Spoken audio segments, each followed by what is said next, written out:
అంగన్వాడీలపై ESMA చట్టాన్ని ప్రయోగించారట. మరి అంగన్వాడీలపై మరి ఇప్పుడు దాకా నాకు తెలిసి మరి ఎక్కడా కూడా భారతదేశంలో ఎస్మా ప్రయోగించిన దాఖలాలు లేవు. వాళ్ళు కూడా చెప్పాలి అంటే ఒక రకంగా they are not government workers. వాళ్ళు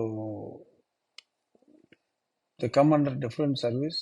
ఒక రకంగా గౌరవ వేతనం కిందే లెక్క. వాళ్ళతో ఫుల్ టైం పని చేయించుకున్నప్పటికీ కూడా మరి వారి మీద ఎస్మా ప్రయోగం కుదురుతుందా లేదా అనే దాని మీద మరి నాకైతే స్పష్టమైన అవగాహన ప్రస్తుతానికి లేదు. ఇప్పుడే చూశాను నేను దాని గురించి. కానీ చెప్పిన మాట తప్పి ఒకవేళ ముఖ్యమంత్రి వారి కోరిక అసమంజసం అని ఆయన అనుకుంటే